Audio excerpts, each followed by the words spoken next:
everybody, welcome back to my channel on Stacia Concepts. Today I'll be teaching you all how to make a wig with one pack of hair and 4 bundles.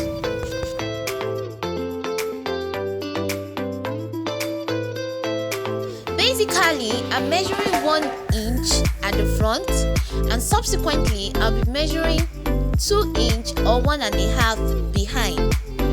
And as I'm measuring, I'm also placing my weavon on my wig cap and cutting it out. I actually want my front to be more full than the back.